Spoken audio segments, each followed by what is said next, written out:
शोएब शाहीन साहब, पीटीआई का तो ये हाल है कि मुद्दई सुस्त और जज चुस्त। आप उधर फरीक ही नहीं है, ना इलेक्शन कमीशन में, ना पेशावर हाई कोर्ट में, ना सुप्रीम कोर्ट में, और जजेस बैठ के कह रहे हैं कि पीटीआई बतौर सियासी जमात इलेक्शन लड़ी है, उसको महरूम किया गया उसकी सियासी जमात के स्टेटस से। आप लोग हैं किधर? तिलोत जान, जो हमारे साथ कर छोड़ा है इन सारे इदारों ने, इंक्लूडिंग इलेक्शन कमीशन ने, including supreme court of Pakistan ने, एस्टेब्लिशमेंट ने, हमें कुछ करने जोगा भी रखा है कि नहीं रखा, मुझे बता दें। मेरे समेत सलमान अकरम राजा की राय थी, हमने मुस्तकिल ये कहा भी, और सलमान साहब को कहा कि तुम ट्राई कर लो, अगर कोई बन गया तो हम भी बीच में पार्टीज बन जाएंगे। चूँकि इस्लामाबाद हाई कोर्ट में हम आम तौर पर अवॉइड करते थे। वो राय क्या थी राजा साहब की, क्या राय थी? हमारी ये राय थी कि जनाब हम इर्रेस्पेक्टिव हमसे बल्ले का निशान छीन लिया, सब कुछ कर लिया, but still we are the members of the PTI. हम उनके डिक्लेरेशन लिख के दे चुके हैं, हम पीटीआई के ही मेंबर हैं। हमें ये जो आज़ाद तस्वुर किया जा रहा है, it is wrong. Lahore high court ने उस वक्त भट्टी साहब के ज़माने में एक प्लान ये होता था कि जो भी रिट पिटीशन आएगी वो सबसे पहले जाएगी इलेक्शन कमीशन के पास। इलेक्शन कमीशन नॉमिनेट करेगा कि मेरे खिलाफ रिट पिटीशन किस जज साहब के पास लगनी चाहिए।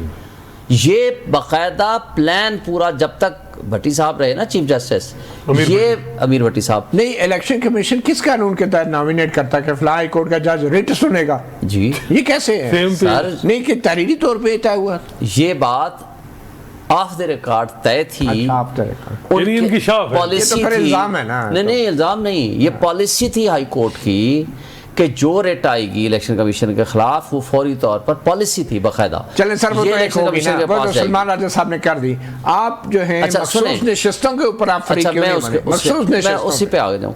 जो ही इलेक्शन कमीशन के खिलाफ ये रेट आई, उन्होंने भेज दी कि वापस चले जाएं, इलेक्शन कमीशन फैसला कर दे। इलेक्शन कमीशन ने उस पर फैसला कर दिया। ये कोई मेरे ख्याल 4 फरवरी का आई थिंक, और अभी 8 को इलेक्शन था।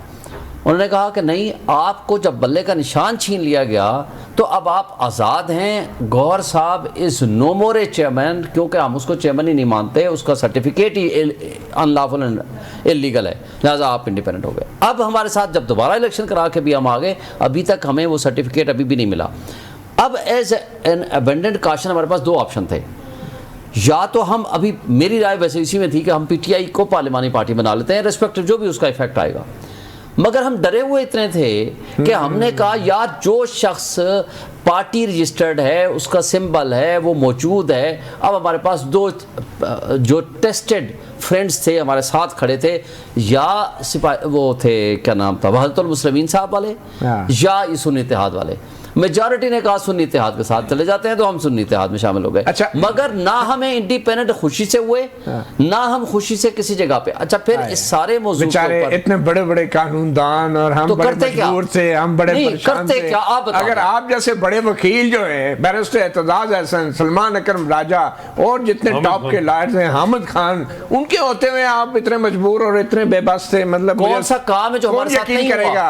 मुझे बताएं, मेरे इस इलेक्शन से पहले मेरे पॉलिटिकल एजेंट को उठाया गया, गिरफ्तार किया गया, कुछ के घरों पे छापे मारे गए, कुछ को इलीगल कन्फाइनमेंट में रखा गया, कुछ के खिलाफ एफआईआर कटी। इलेक्शन के बाद 7वीं एफआईआर दहशतगर्दी की मैं भुगत रहा हूं, मैं खुद। बात यह है कि जो कुछ हो रहा है हमारे मुल्क में, कौन सी चीज़ है जो आपसे छुपी हुई है? मुझे बता दें, किसी एक यूनियन काउंसिल में मुझे जलसा नहीं करने दिया, मुझे वर्कर कन्वेंशन नहीं करने दिया। आपको किसने रोका था कि आप जो हैं इलेक्शन के बाद कम से कम पेशावर हाई कोर्ट में फरीक बन जाते कि हम पीटीआई के तौर पे आ रहे? क्यों नहीं गए बतौर फरीक? हम सुन्नी, वो भी आप मजबूर थे। नहीं, सुप्रीम कोर्ट में आप फरीक नहीं बने, वहां भी अभी जाके अभी दरख्वास्त डाली। जब हमारे से सवाल जवाब हुआ कि जनाब किधर है पीटीआई, तो पहले आप सवाल जवाब का इंतजार कर रहे थे। तो हम सुन्नी इत्तेहाद, बड़े बड़े कानूनी दिमाग हैं मतीउल्लाह जान साहब, जब सुन्नी इत्तेहाद काउंसिल एक पार्लिमानी पार्टी एक्सेप्ट कर लिया है, इलेक्शन कमीशन ने एक्सेप्ट किया है ना, और हम लोग इलेक्शन जीत के भी कई सीटों पे आ चुके हैं, नेशनल में भी और प्रोविंशियल में भी।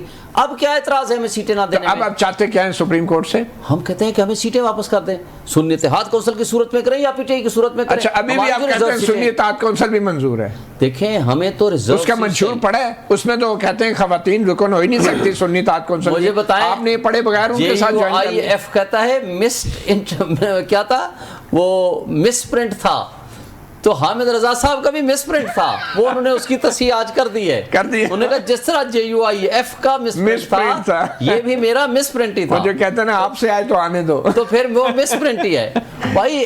वो बात ये है कि जो सर्कमस्टांसेस हमें मिले, कीपिंग इन व्यू दो सर्कमस्टांसेस, हमें ये फैसला किया है। हसनात मलिक साहब, आज जो है 2 रिपोर्टें मांगी हैं सुप्रीम कोर्ट के 3 जजों ने, जस्टिस आयशा मलिक, जस्टिस मंसूर अली शाह और जस्टिस अथर अल्लाह ने, बल्कि जस्टिस मुनीब ने। उन्होंने कहा है कि 2018 और 2024 के जो इलेक्शंस हुए उसके आदाद शुमार बताए जाएं कि कितने जनरल सीटों पे लोग इलेक्ट हुए थे, कितने पॉलिटिकल पार्टीज थे, कितने इंडिपेंडेंट थे और उनको कितनी मखसूस नशिस्तें मिली। तो उससे थोड़ी नंबर गेम क्लियर होगी और ये अंदाज़ा होगा बकौल जस्टिस मंसूर अली शाह के कि कितना ड्रास्टिक चेंज आ जाएगी अगर इलेक्शन कमीशन की इंटरप्रिटेशन को तस्लीम कर लिया गया मैंडेट की रिप्रेजेंटेशन के हवाले से।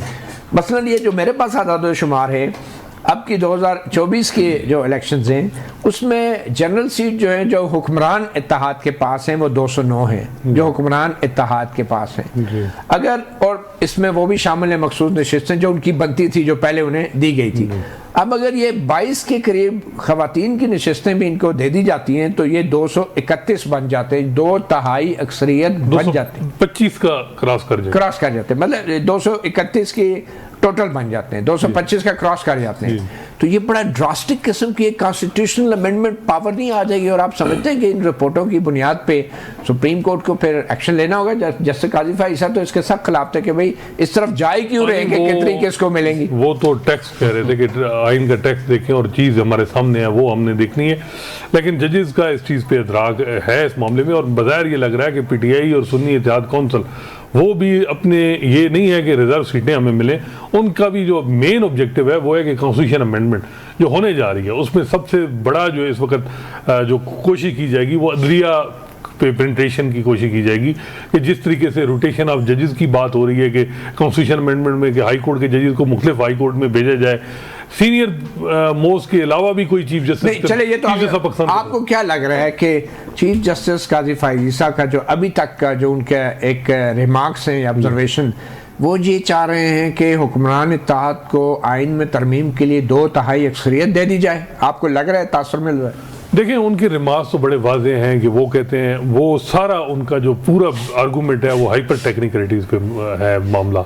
वो ये कहते हैं कि टेक्स्ट को देख के मैंने नहीं, तो टेक्स्ट में भी टेक्निकली तो कुछ नहीं है ये, लेकिन वो 51 में तो कहीं नहीं है कि मुतनासिब नुमाइंदगी का ये उसूल है कि एक पार्टी को उसकी पूरा शेयर देने के बाद बाकी भी उसको दे दिया जाए। ये आर्टिकल 51 में कहाँ लिखा हुआ है? शाहिद साहब, असल मसला हसनात साहब जो ये है ना कि अटॉर्नी जनरल भी, इलेक्शन कमीशन के वकील भी, वो तो इस बात पे दलाल कर रहे हैं कि ये 2 बड़ी जमातें हैं, नून लीग और पीपल पार्टी, और तीसरी तो जमात है ही नहीं। जी जमात है। लेकिन सवाल तो ये है ना कि जो तीसरी जमात बकौल इलेक्शन कमीशन के नहीं है, अगर वो सुप्रीम कोर्ट इस नतीजे पे पहुंचती है कि PTI एक जमात के तौर पे इलेक्शन लड़ी है, तो फिर तो इलेक्शन कमीशन के और अटॉर्नी जनरल के सारे दलाल जाया हो जाएंगे। फिर तो वो अगर जमात के तौर पे डिक्लेयर हो जाती है आइन की तशरीह। ये कितने जजेस करेंगे? 13 में से 7 जजेस का कम से कम होना जरूरी है जो ये तो